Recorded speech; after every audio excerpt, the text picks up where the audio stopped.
kuacha athar katika sehemu ambazo walikanyaga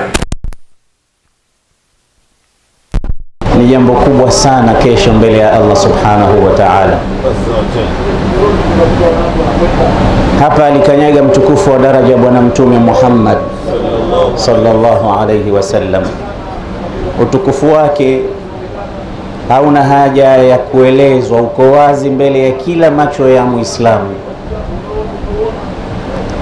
Muhammadun basharun wa laysa kalbashari bal innahu yaqutatun wan nasu kalhajari.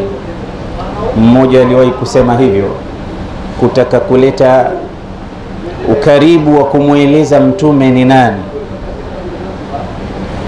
Lakini pia si mtume yeye tu peke yake, bali alituambia mtume hapa pahala hapa kuna msikiti unaitwa Masjid al-Khaif, salla fi hadha al-masjid 70 nabiyan. Walipita mitume zaidi ya 70 wakaweza kuswali katika sehemu ile. Ibrahimul Khalil alikuwa katika nyangwa hizi akitaka kutekeleza amri ya Mola wake kutaka kumtoa mtoto wa pekee kwa amri ya Allah subhanahu wa ta'ala. Kwa hiyo utakuta kwamba sehemu hii si sehemu ndogo, ni sehemu kubwa mno. Basi kuacha athari sisi pamoja nanyi ni miongoni mwa mambo tunayoyatarajia kutuweka katika daraja kubwa kesho siku ya kiyama. Fatilka atharuna min ba'dina fandur ila atharina ba'da mautina. Hizo ndio athari zetu baada ya sisi kuondoka. Na ukitaka kuwaona watu wamefanya nini, angalia athari zao. Sheikh Chizenga anasema athari za mufti wetu wakati ameingia tu zimeonekana, wala hazijifichi. Na aliingia na slogan yake ambayo ni juu ya kila Muislamu ajivue katika hali aliyokuwepo zamani, aingie katika vazi hili jipya. Jitambue. Neno la kwanza katika slogan yake ni hiyo, jitambue. Rahimallahu rajulan arafa qadrahu wa waqafa indahu.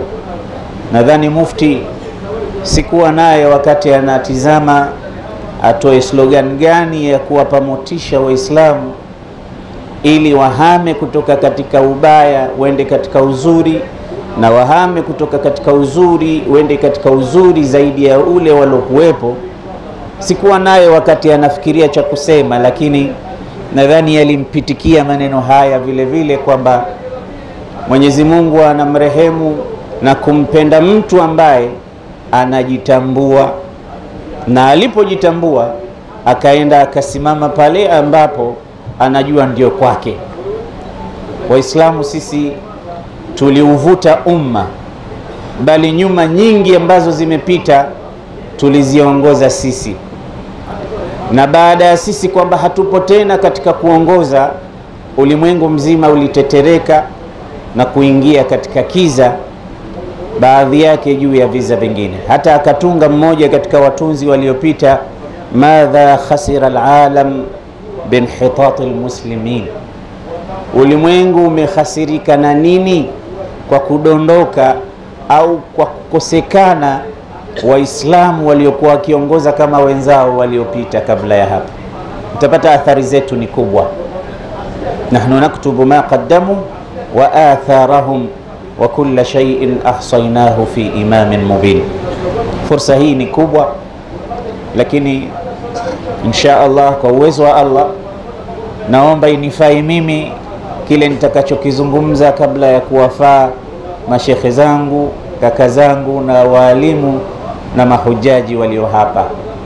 Kwa sababu dobi anapopelekewa nguo kufua, lengo lake huwa ni kumkamilishia matakwa yake yule mteja wake kwamba ameleta nguo zake afuliwe.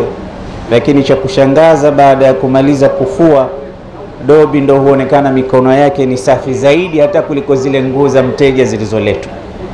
Basi haya tunayoyafanya tunamwomba Allah yatunufaishe sisi kabla ya wale ambao tunawalenga biidhnillah. Ndugu zangu, hapa mtume alipita, na inatosha sharafu ya hapa pahala tu kwamba alikanyaga mtukufu wa daraja bwana mtume Muhammad. Lakini katika kila sehemu hizi, Mina, Muzdalifa, Arafat, alikuwa na maneno mtume akiyarudia. Miongoni mwa maneno alikuwa akiyarudia, litakhudhu anni manasikakum fa inni lastu alqakum ba'da ami hadha au la'alli lastu alqakum ba'da ami hadha, chukueni kutoka kwangu namna ya ibada ya hija inavyotekelezwa, huenda tusionane tena baada ya mwaka huu.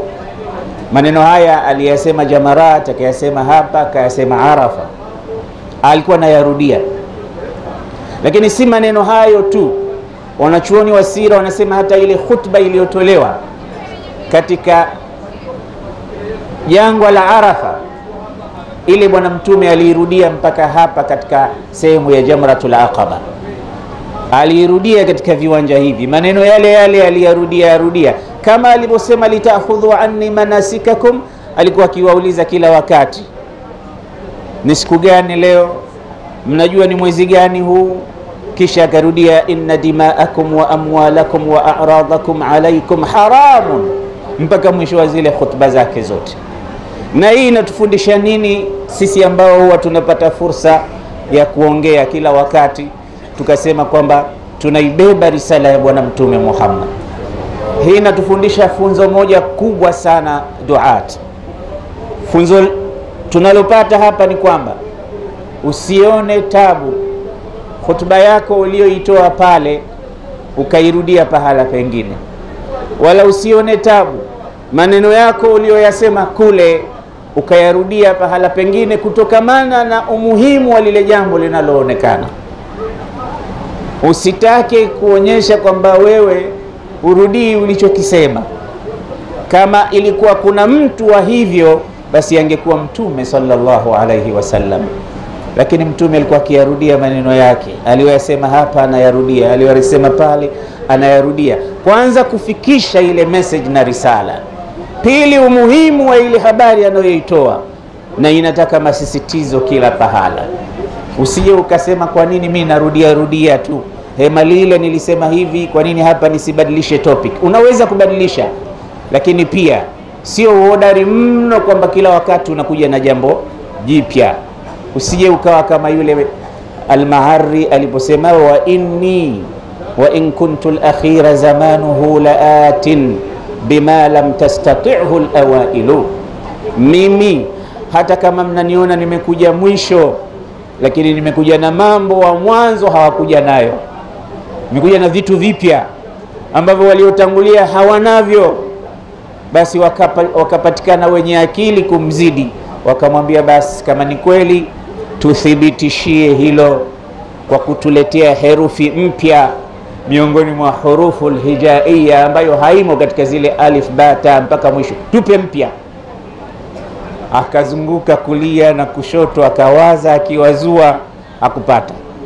Basi umesema uongo, wewe unarudia tu yale ambayo wenzako wameyaleta, wameyasema, wameestablish katika dunia. Kwa hiyo Rasulullah katika miongoni mwa aliyokuwa anayasema katika khutba yake alisema, ittaqullaha fi nisa, muogopeni sana Mwenyezi Mungu kwa hawa wanawake. Istausu bin nisa'i khaira. Katika kipande cha khutba yake bwana mtume anasema sisi kwa sisi kila wakati tukae tuambizane kuhusu wanawake. Kwa nini? Anasema kwa sababu wanawake khuliqna min shay'in a'waj, wameumbwa, wamepinda kule juu. Na sote tuliokuja hija, katika magrupu yote niliyoyatizama, vijana wako wengi mno, na vijana wana habari zao, na moja katika habari za vijana ni wake zetu. Nilikuwa nikipata moja katika vijana miongoni mwa mahema, niombee mke wangu ulimi wake mkali, mke wangu amepinda hivi, mke wangu ana tabia hizi. Hizi ndio sehemu za kuwaombea watu. Mimi nikamwambia kupinda ndio sifa ya wanawake, kupinda ndio maumbile ya wanawake, yani kule kupinda ndio uzuri wao, kwa sababu Mtume sallallahu alaihi wasallam kasema in istamta'ta biha istamta'ta biha wa hiya a'waj wa in dhahabta tuqimuha kasartaha wa kasruha talaquha. Ukienjoy naye utaenjoy ukiwa unaenjoy na yule aliyepinda, na ukitaka kumnyoosha aliyepinda utamvunja, na ukimvunja ndio kumpa talaka kwenyewe. Kwa hiyo istausu bin nisa'i khairan fa innahunna awanin indakum, yani jamu anin, au ni kal asirat. Unachomwambia na kusikiliza. Kwa nini uwe mbabe kwake? Utasema lakini wengine hawako hivyo. Basi waombee Mwenyezi Mungu Subhanahu wa Ta'ala katika viwanja hivi mambo mazuri, lakini usitarajie kwamba ile tabia yao ambayo Mtume sallallahu alaihi wasallam kaizungumza ya kupinda kwamba itaondoka. Yani kwa maana kwamba wao sio kama wanaume, mambo yao yote ni tofauti na sisi. Unaweza ukamwambia mke wako jitayarishe baada ya dakika 5 na kuja kukuchukua, akachukua dakika 45. Kupinda kwenyewe ni miongoni mwa mfano hayo. Njoo pahala fulani baada ya muda fulani, akaja baada ya saa nzima. Na hata majumbani mwetu tunaona namna walivyokuwa mambo yao ni pole pole pole pole, lakini kumbe ndio uzuri wao. Kwa hiyo kuwe na siasa maalum ya kuweza kuishi na wanawake, kwa sababu ni mama zetu waliotuzaa, wakatubeba katika matumbo yao miezi 9 bila ya kuchoka. Mpaka kuna kisa bwana mmoja alipokosana na mkewe, wakawa nang'ang'ania kuhusu mtoto. Huyu nitamchukua mimi maadamu ndo tumeachana, huyu ni wangu mimi. Kadhi akamwambia unasemaje kuhusu habari ya mamake aliyemzaa? Akasema huyo ni mamake amemzaa, lakini pia mimi nimemzaa. Kweli ni mamake amembeba, lakini pia mimi nimembeba, na mimi ni wa mwanzo kumbeba kabla yeye hajambeba, na ni wa mwanzo kumzaa kabla yeye hajamzaa. Anasema hamaltuha qabla an tahmilaha wa wada'tuha qabla an tad'iha, mimi nimembeba kabla wewe hujambeba. Yani nilimbeba katika mtu wangu wa mgongo, niko natembea naye mwanangu, lakini pia nimemzaa kabla wewe hujamzaa. Nilimtoa baina sulbi wa taraib. Yule mama akasema ni kweli, lakini hamaltuha thiqalan wa hamaltaha khifatan, mimi nilimbeba kwa uzito, wewe ulimbeba kwa wepesi. Ulivyombeba wewe ulikuwa unaweza ukacheza mpira namba 9 na ukatia magoli, lakini umembeba. Lakini mimi ninavyombeba naweza hata nikakimbia hapa na pale. Hamaltuha thiqalan wa hamaltaha khiffa, mimi nimembeba kwa uzito, wewe umembeba kwa wepesi. Wa wada'taha shahwatan wa wada'tuha kurhan, wewe ulimzaa kwa wepesi na furaha, lakini mimi nimemzaa kwa uchungu na uzito. Sasa tizama namna tunavyowabeba sisi na wanavyowabeba wao. Tizama tunavyowazaa sisi na wanavyowazaa wao. Anasema wewe umemzaa, lakini wakati unamzaa unafurahia, lakini wakati namzaa mimi uzito na uona, ukali na uona, uchungu na uona. Wewe hukuona uchungu, uliona utamu. Kwa hiyo kuna tofauti kubwa kati ya mimi na wewe, namna tulivyombeba na kumzaa. Wanawake hawa kwa kazi hizo wanahitaji riaya, kama vile Allah alivyowaeka katika position yao. Angalia position waliowekwa na Allah Subhanahu wa Ta'ala. Wanasema khitabu ya Allah baada ya ibada tu ya kumwabudu yeye. Allah anasema wa qadha rabbuka alla ta'budu illa iyyahu wa bil walidayni ihsana. Baada ibadati Allah alwalidan, muabuduni Mwenyezi Mungu, msiabudu yoyote mwingine. Lakini na Mwenyezi Mungu anasema wazazi wawili wafanyieni ihsan. Ni katika hao wanawake waliohusiwa na Bwana Mtume Muhammad. Ikiwa utakuwa umemuoa, mchukulie, mvumilie, amepinda huyo, Kwa sababu gani? Kasema ibara bwana Mtume, kama sisi ni wapenzi wake sote tutaondoka hapa tunawathamini wanawake. Asema lan tastaqima laka fi tariqati, lan tastaqima. Na ulama unao wanasema ni ya ta'bid, lan tastaqima laka fi tariqa. Mwanamke hatosimama sawa, hatolingana sawa katika jambo abadan, hatokuwa sawa katika kitu. Alinipa kisa mmoja ule Oman, asema yeye alikuwa na wake zake wawili. Wake zake wawili wale ilikuwa wanapendana sana, lakini mara mambo yakabadilika katika ndoa yake. Mmoja anaitwa Salma, mwingine anaitwa Khadija, mfano wa majina hayo. Basi alikuwa akitoka kazini kwake, akija amechoka, Khadija niletee maji. Akilianza kulitaja jina la Khadija, Bi Salma anakasirika. Kwa nini ameanza kumtaja Khadija? Mimi ndo siwezi kuleta maji. Ni kitu kidogo utakiona, lakini nyumbani kinaiwasha moto nyumba ya mtu mwenye wake wawili.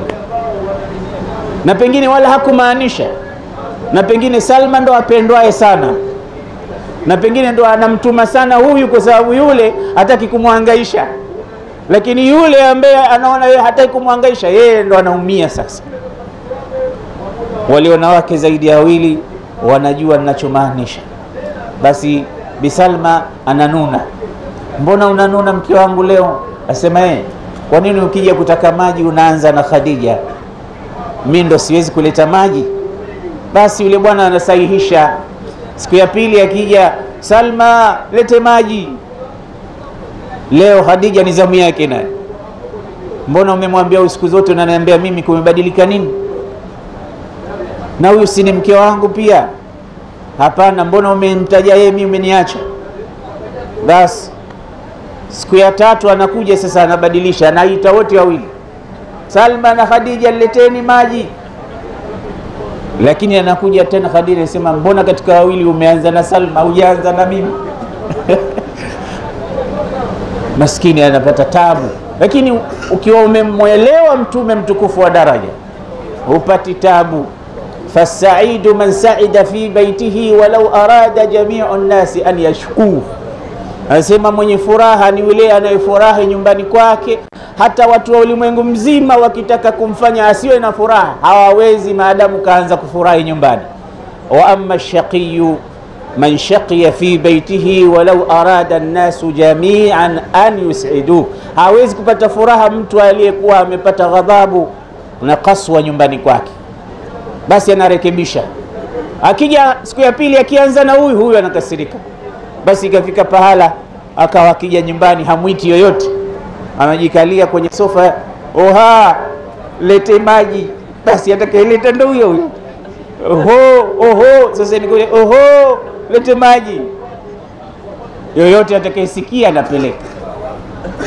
Lakini usikasirike wakikulaumu, usikasirike wakikuuliza, usikasirike. Mtume alikuwa anaulizwa, unakwenda wapi? Na leo ni zamu yangu mimi. Shamkuta maswali kama hayo bwana Mtume. Unaondoka usiku huu wakati leo ni siku yangu, ni zamu yangu, ulikuwa wapi? Ana explain Rasulullah, anajieleza, nilikuwa pahala fulani, nilikuwa na mtu fulani, kulikuwa na kadhia fulani. Sasa wewe ukiingia nyumbani ukiulizwa umetoka wapi, jibu lako umenioa, nimekuoa. Tokea lini tunaulizana maswali kama haya? Kwani wewe utakuwa mtukufu kuliko Mtume Muhammad? Yeye alikuwa akiulizwa najibu nimetoka pahala fulani. Bali nani aliyekuwa anaweza kumfahamu mwanamke kama alivyofahamu Mtume sallallahu alaihi wasallam? Masahaba ni wanafunzi wake, wamekaa pamoja naye katika kikao cha mtu na wanafunzi wake, shekhe na wanafunzi wake. Kinakuja chakula kutoka kwa nyumba ya mke mwenza, lakini bibi Aisha anapata hasira, anakipiga mkono kwa sababu ni zamu yake yeye, ni nyumbani kwake yeye. Vipi mwingine analeta chakula? Kwani huku hakupikwi huko? Chakula kinasambaa chini. Mtume sallallahu alaihi wasallam anakiokota yeye, anasema leteni sahani nyingine, hii ishavunjwa, inaletwa mpya.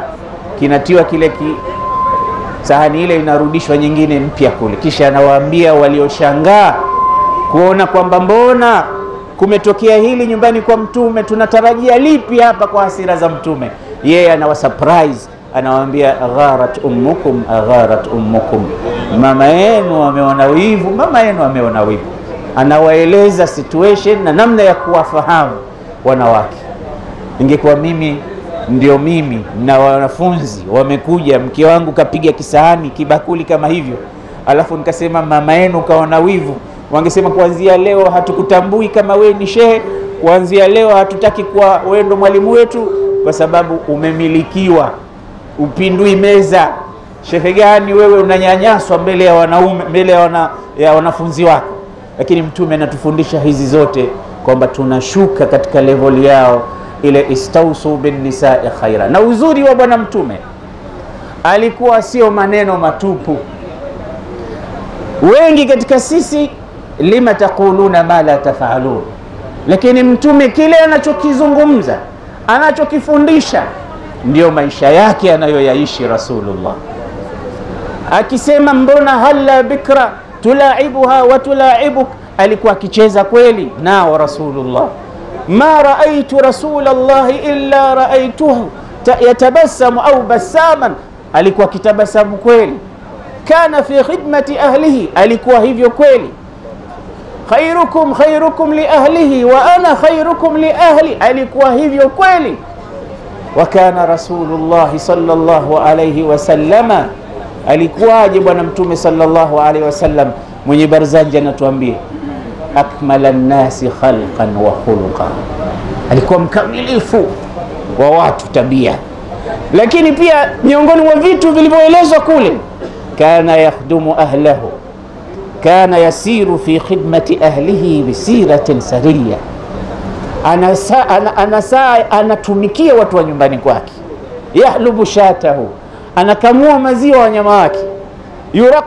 Yarqa'u thawbahu, yuslihu hidha'ahu. Zote hizi alikuwa anafanya Rasulullah. Nani mkamilifu? Nani mwenye tabia bora kama yeye? Lakini mambo hayo sisi hatutaki kufanya. Mambo hayo sisi tumeacha, hususan ya kuangalia nyumba zetu na wake zetu. Basi katika viwanja hivi tuwaombee kweli mama zetu, wake zetu, binti zetu. Lakini usije ukasema mimi kutokea nimeenda Maka mwaka wa 10 na kuombea dua tatizo hili liondoke, lakini bado halijaondoka. Wewe si mwanamke, wewe si kijana, wewe ni kijini. Usimpe sifa hizo, zidi kumwambia ile aibu aliyokuwa nayo ni mapungufu ya kawaida na ndio uzuri wake. Kwa ajili hiyo Mtume sallallahu alayhi wasallam ametufunza katika hayo, tuseme na Mola wetu, tumwage machozi, tumuombe sana, tumtaje sana katika hayo. Tusisahau kuhusiana kuhusu wanawake. Ndugu zangu, saa zinazopita hapa watu wakawa hawashughuliki, hasara yake ni kubwa sana.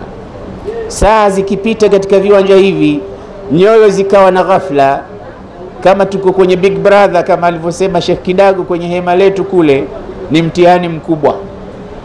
Na wasiwasi miaka ijayo humu mtakuwa mmejaa internet na wifi zipo za bure, badala ya watu kuja hapa kushughulika sasa na kumlilia Mwenyezi Mungu, watakuwa wanachati usiku kucha, wanakuja kama walivyoingia hija.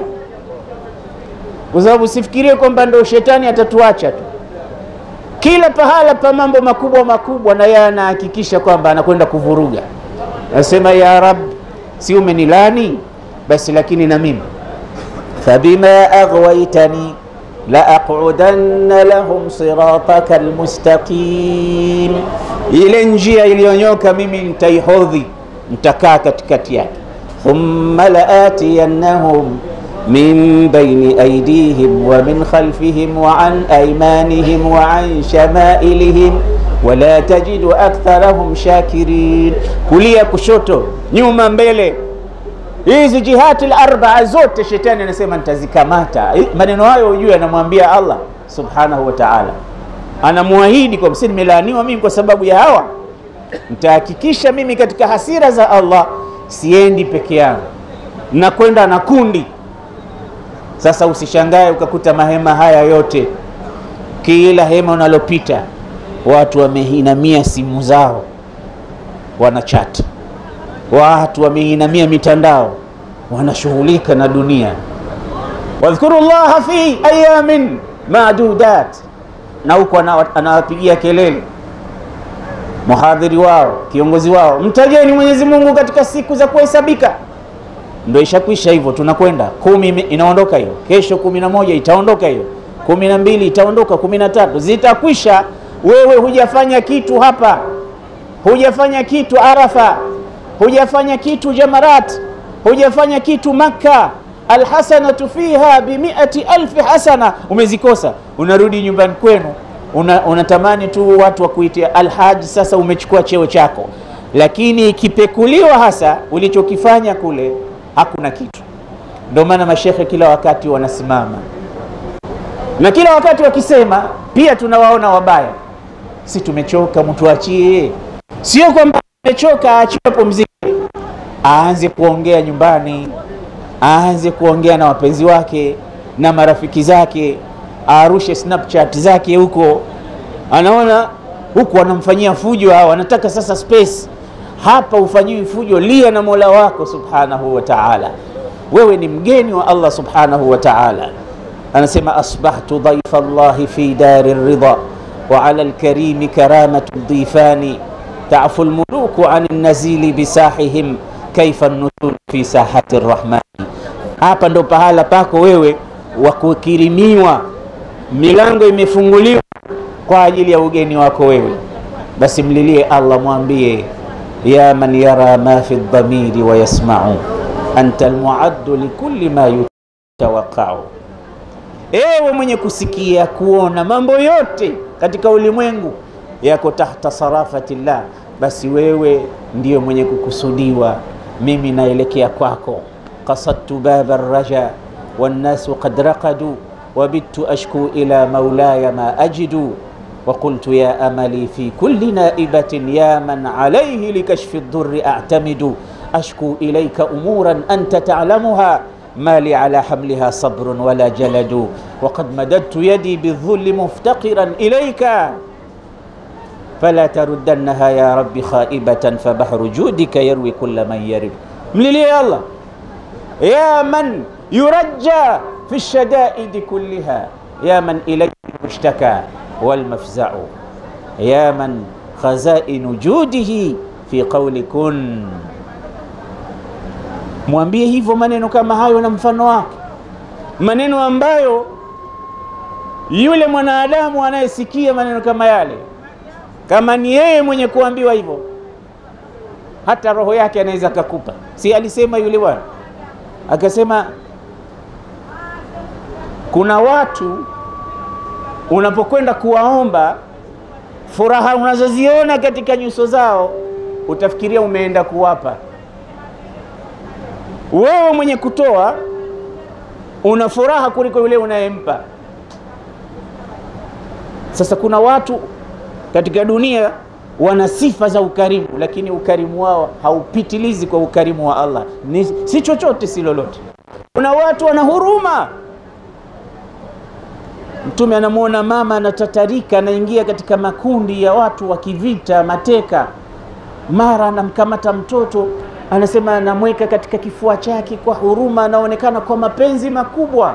Anawauliza masahaba zake, atarauna anna hadhihi almar'a tarmi tiflaha fi an-nar, mnaona kwamba huyu mama anaweza akamtupa huyu mtoto wake motoni? Asema la ya Rasulullah, angalia huruma za hali ya juu. Basi anamwambia fallahu arhamu minha, Mwenyezi Mungu ana huruma kuliko huyu mama alivyokuwa na huruma na mtoto wake. Sasa katika wakarimu kuna wakarimu kweli kweli.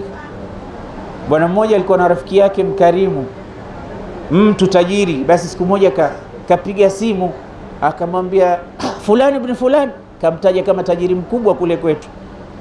Akamwambia ndio. Sasa basi leo nitapata villa, leo nitapata simu ile ghali, leo nitapata brand new car. Baada ya kukata simu tukamwambia vyote ulivyovitaja njoo uchukue. Ile bwana akasema mimi natania tu. Sema hamna kutania hapa, villa utapata, brand new car utapata, simu ya kifahari utapata. Ukarimu wa watu unaweza ukakutoa machozi. Sasa walillahi almathalul a'la, ufikirie ukarimu wa Allah ukoje. Tarahu idha ma ji'tahu mutahallilan ka'annaka tu'tihi alladhi anta sa'iluhu, unaona uso wake unamememeta mtu. Na hii ndio ilikuwa sifa ya bwana mtume Muhammad, kana kwamba we unampa, huchukui kutoka kwake. Yeye anasema huwa al-bahru, huwa al-bahr, yeye ni bahari. Min ayi al-janibi ataitahu, bahari kokote utakakoijia. Ukija kwa mashariki itakupa, magharibi itakupa. Ile judu inayotolewa na bahari haimithiliki. Fa huwa al-bahr min ayi al-jawanibi ataitahu falujjatuhu al-ma'rufu waljudu sahiluhu.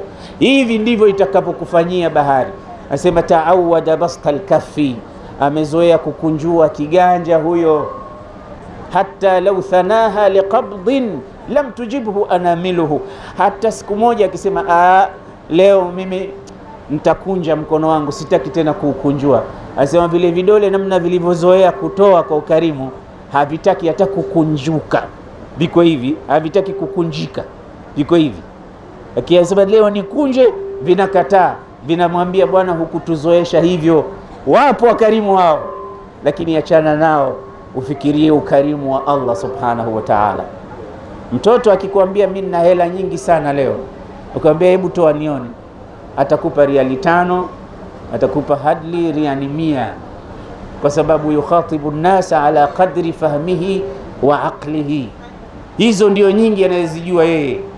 Allah anapokumiminia wewe akakupa bila ya hisabu, Allah akakupa unachokihitaji, ufikirie ukubwa wake azza wa jalla, ufikirie ukubwa wake subhanahu wa ta'ala, fikiria hali yake Mwenyezi Mungu alivyo. Utapata kujua kwamba kuna mambo makubwa sisi tunayakosa, kuna vitu vizito sisi tunavikosa. Ukubwa wa Allah pale aliposema mmoja katika aya, wote watu watahesabiwa hisaban yasira, siku ya kiyama hesabu nyepesi. Kauliza mwenye kuuliza watahesabiwaje hesabu nyepesi? Kuanzia Adam mpaka mtu wa mwisho. Wakati wewe ukihesabu watu tu, watu 5, unaweza ukachukua huyu dakika 5, huyu 5, huyu 5, au hata huyu moja, utaona unachukua wakati. Allah hawa aliowaumba wote, kila mmoja akidili na mmoja itakuwaje? Si wakati utachukuliwa mwingi hapo? Asema wewe umemkisia Mwenyezi Mungu kama walivyo viumbe. Anasema ndio. Sasa kaifa yuhasibuhum fi waqtin wahid, atawahesabu vipi wote wakati mmoja, kama vile ambavyo inahitajika muda mrefu katika kufanya jambo hilo.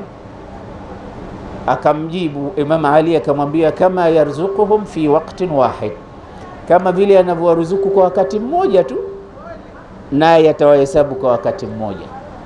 Usimpime Mwenyezi Mungu kwa vigezo vya wanadamu.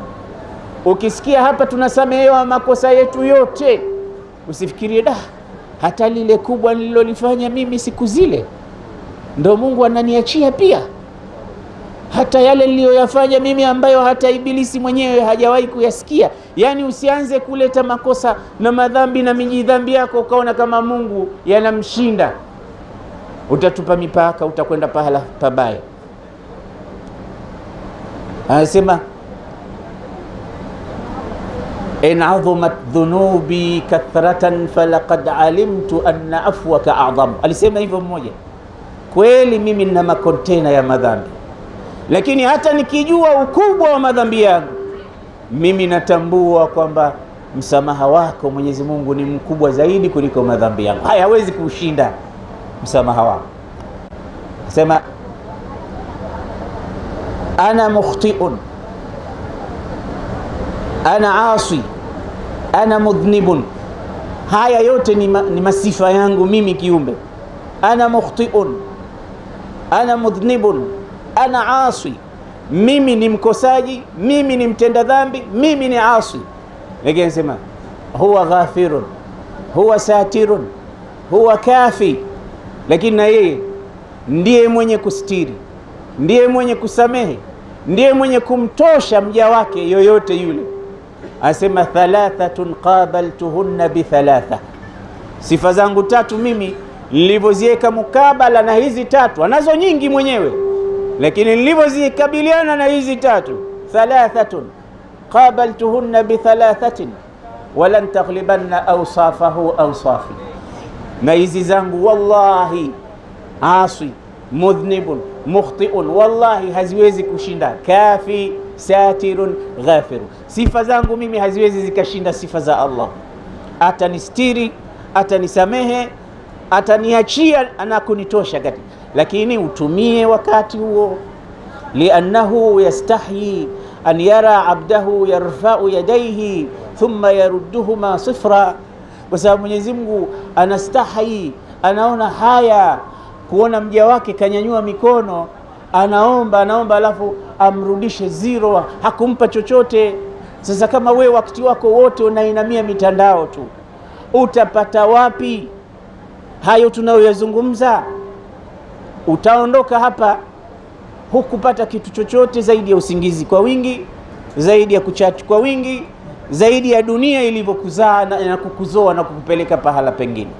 Kwa hiyo watukufu wa Islam, mimi nashukuru kuipata fursa hii na haya niliyoyazungumza, na muomba Mwenyezi Mungu yanifae mimi kabla yenu, iwe ile hadithi ya Dobi, na tuwafikie inshallah. Sheikh Chizenga aliniombea dua tulipokuwa Arafa, akasema mimi nakuombea mwakani na mwakani na mwakani uje tena. Basi wallahi kutoka alivyoomba hiyo dua naona nakuja tu kila mwaka, na mimi najua sina hela za kuja kila mwaka, lakini dua zinafanya maajabu, athari yake ni kubwa. Sisemi kwa mujamala kwa sababu mwenyewe yuko hapa anajua. Sijui ilikuwa hija mwaka gani Sheikh ulipoomba dua ile, nafikiri miaka 5 au 6 iliyopita. Basi walillahi alhamdu tunakuja, na sitaki niondoke hapa kabla kukuambia tena Sheikh Chizenga iongeze ile dua, inshallah tuwe tunakuja tena na tena na tena. Hizi foleni za vyoo hazitushtui sisi. Mmoja aliniambia kule Zanzibar wakati tunazungumza mambo ya hija, tunaagana, akaniambia bwana tutaonana kwenye foleni za vyoo. Yani ndo na kweli pale utawaona wengi pale, wengi mambo pale tunaona zile hazitushughulishi, kwa sababu ukikompea na zile rahamat, anasema ala kulli ufuqin fil hijazi malaikun tabuthu tahaya Allahi wal barakati wa zamzam tajri baina aynayka a'yunan min al-kauthar al-ma'sul munfajirati. Hizi neema zilizotajwa zikiwa umezipata, we umekosa nini? Zile barakati zilizotawanywa kila pahala, malaika kila pahali wamejaa, kwa sababu wanakuja wageni wake. Kama anakuja mwenyewe mheshimiwa, pahala popote utakuta kwamba wanakuja wale askari wake, watu wake wa usalama, wanahakikisha kila kitu. Walillahi almathalul a'la. Hapa sisi tumezungukwa wageni wa Allah, dhuyufur rahman, idha saaluhu a'tahum wa idha da'uhu ajabahum. Wanalomuomba watampa, atawapa. Wanalomuomba. Mnaonaje sisi tungekuwa tumeitwa hapa na Mfalme Salman na Waliul Ahd, njoni nyinyi ni wageni wangu, kila mmoja angefikiria ile bahasha baada ya kuondoka ingekuwa kubwa kiasi gani ya kwangu, manake kaniita mwenyewe mzee huko. Wewe ufikiri chochote, unafikiria bahasha tu. Ndio asema hayyaka man lam takun tarju tahiyatahu falawla ad-darahim ma hayyaka insanu. Wamekuamkia watu ambao hukutarajia kabisa kwamba watakuamkia, kama sio hizo hela zako asingekuamkia mtu. Zinafanya mambo makubwa hizo. Basi tungezifikiria hizo kabla kufikiria kitu chochote. Lakini sisi sio wageni wa mfalme tu, ni wageni wa malikul mulk wa malikul muluk. Aqulu qawli hadha astaghfirullah li wa lakum fastaghfiruhu faya fawza almustaghfirin wa ya najat at-taibin. Barakallahu fiik wa alaykum. Asante dua utakayokuombea. Mungu akulete mara nyingi sana ya Rabb. Sote inshallah. Ambayo mtu mmoja aliomba kama hivyo, kila akijaomba dua arudi tena, kila akijaomba dua Allah. Arudi tena basi akaja akasimamia usingizi kwa kila mwaka waomba urudi, basi akasema basi hii ni ya mwisho, basi uwe kama hivyo mpaka mwenyewe uamue kwenda kuungana na watukufu waliokuwa wakubwa. Lakini kwa upande wa pili hilo lilikuwa ni deni, na mimi nawe pia niombee hivyo hivyo. Na inshallah tuombeane wote tupate mara nyingi, kwa sababu waja wema tunasoma, kuna ambao wamehiji mara 70 mara 50, wala si ubaya kukariri mno kuja kufanya ibada hapa, na mtu ukipata kitu kizuri lazima ukiongeze. Jamani, tunashukuru kwa ugeni mkubwa huu uliokuja, na Sheikh Othman Maalim kama mnamjua, si wa kuelezwa, na alichokifanya hapa ndio kile ambacho tunatarajia. Kataka akina mama wapate nafuu kwa mahujaji sisi, basi inshallah Mungu ape hiyo nafuu, na ndivyo ilivyo kama alivyotamka hadithi za Mtume, ndivyo ilivyo. Mmoja alisema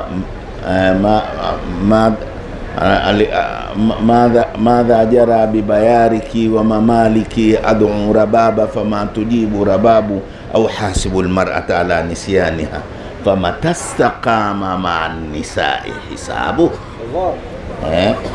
Kwamba wewe unataka usimamishe mahakama umhukumu, tangu lini mahakama kama hizo zikasimamishwa kwa ajili ya mwanamke? Ndivyo ilivyo.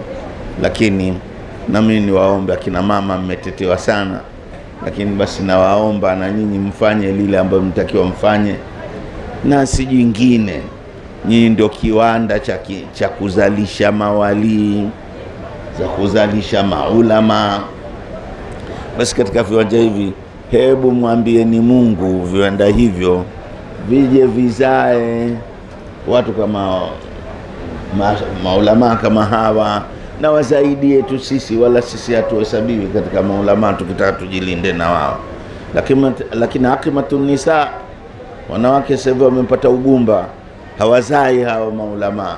Sasa mko katika viwanja vitukufu, sisi tunaombeeni mlalame kwa Mungu, mlie sana kwa Mungu, na sisi tutalia pamoja na nyinyi, mtuzalie watoto ambao watakuja kubadilisha hii dunia. Rabbi walidaki wifqa dini rabbihi fadina min safahi ilhadi yahmihi ya ukhtu anti ra'akillah uddatuna li khalqi jilin jadidin ghayr mashhubuhin. Ewe dada, mpate huyo mtoto, mtengeneze sawa sawa, umlee vizuri, kwa sababu kumlea kwako vizuri ukampa dini ndiko ambako kutakapoilinda hii dini. Wewe ndio silaha yetu, kama mama yetu Mama Samia Suluhu Hassan alivyosema. Hawa wanaume wakati mwingine wanashughulishwa shughulishwa nini, lakini mimi na nyinyi wenzangu akina mama, sisi ndio wakombozi wa umma huu. Mungu ajalie msiondoke hapa ila mmeruzukiwa kupata maulama wacha Mungu, mawali watakuja kuinusuru dini. Nimesema haya kwa niaba ya kupokea maneno mazuri, upokewa kwa maneno mazuri ambayo tuliopewa na Sheikh wetu Othman Maalim hapa, akiwa ameandamana na mashekhe wakubwa kama Sheikh Kidadugo na pia Sheikh Abbas Bantulaki ambaye yuko hapa kwa niaba ya Mheshimiwa Mufti. Na kama tulivyofanya kwenye ugeni tuliopata, ilikuwa ni alasiri, basi nimefanya hivi na nanyanyua uso wangu kule, pengine mwenyewe mwenye jambo lake anaweza akatokeza tena hapa. Mimi navuta muda tu kusema vijineno ili nivute ile nafasi ya Mheshimiwa Mufti kuja kusema lake ambalo mwenyewe anaona aliseme kwa jeshi lake hili. Nyinyi ni jeshi lake. Siku moja baba yangu nilifanya jambo, akanambia mimi ni simba, lakini simba hakamati kwa jina lake, hukamata kwa makucha yake. Sasa kama Mheshimiwa Mufti ni simba, basi makucha yake ndio hawa mliowaona. Falyatafadhal mashkura. Barakallahu fik. Al-Fatiha. بسم الله الرحمن الرحيم. الحمد لله. كيف نعبد غير المغضوب عليهم. Hatuna maneno kwa sababu kama walivyosema wakati wa ile darasa la asr kwamba huu ndio mpango wetu ambao tunaendelea nao ili kuwa keep busy Waislamu badala ya kuwa watumie vizuri mawanja haya kama alivyosema Sheikh Athman Maalim, afu watu wakatumia vibaya mawanja wakati wa nafasi ukawa na vitu vingine vinaingizwa katikati wakati kufanya mambo ambayo ndio sababu ya kuja kwao. Kwa hiyo darasa kama hizi zina fadhila kubwa sana, utakuja kueleza, utampa mtu ataeleza inshallah fadhila za darasa kama hizi. Kwa hiyo tumshukuru Sheikh Athman Maalim kwa kukubali wito wangu aje azungumze na Waislamu katika banda letu hili, na nimshukuru vile vile aliyefuatana naye Sheikh Yusuf Kidago ambaye ana siku yake naye hapa kabla tujaondoka atakuja kuzungumza. Almuradi kwamba hapa si mahala pa namna ya kukaa tu, hapa ni mahala pa kila siku kuzungumzwa mambo ya dini. Namshukuru Sheikh Bantulaki, ni mtu tunaye muda mrefu sana huyo, lakini yeye si msemaji, ni mwanachuoni lakini si msemaji. Na sio kila mtu lazima aseme. Kuna wanazuoni wao kusema hawajui, lakini ni wanazuoni wakubwa. Kwa mfano Al-Habib Said Al-Badawi alikuwa si msemaji, lakini huwezi kutia kidole. Hata mara moja pale Pongwe alikuja shekhe mmoja ambaye ni daktari kutoka Azhar kwenye maulidi ya bwana Mtume Muhammad sallallahu alaihi wasallam. Kisha akasikia sifa ya Al-Habib Said Al-Badawi akataka amfahamu. Alikuwepo Said Hussein Badawi na mimi nilikuwepo katika maulidi hayo. Tunaambia hakuna anayeweza kumueleza kwa namna alivyo, hakuna anayeweza kumueleza. Lakini tukamtafutia kijitabu chake kimoja tu. Na kisome hiki utamjua huyu nani. Akasoma. Maulidi yanaendelea, ile daktari akasema dhulima ar-rajul. Anapiga kelele. Ba huyu mtu kadhulumiwa, huyu kaonewa. Kamuuliza kwa nini? Sasa mtu namna hii anaweza kukaa maeneo haya? Usi alikuwa awe Azhari pale afaje ajengewe kinara, afu dakatira wao wanatambaa, wanasota, wanakuja kumuona na kumbusu na kumuuliza masaili mbalimbali. Anakuwa yuko huku akalia sana yule mtu. Sasa kuna watu wengine wanakuwa wasemi kama kina Sheikh Bantulaki, lakini wanazuoni wazuri. Kuna watu ambao Mwenyezi Mungu amewapa talent ya kuzungumza kwa ajili ya kuwasaidia Waislamu kama Sheikh Athman Maalim, Sheikh Yusuf Kidago na wengine. Naomba Mwenyezi Mungu Subhanahu wa Ta'ala atujalie mambo yetu yote yaende vizuri na ibada zetu zote tunazozifanya kipindi hiki ziwe makabula, lakini kikubwa ni nyadhi ambazo tunapewa. Mwenyezi Mungu ajalie ziingie katika masikio yetu. ربنا تقبل منا انك انت السميع العليم وعلينا انك انت التواب الرحيم وهدنا الى الحق والى صراطك المستقيم.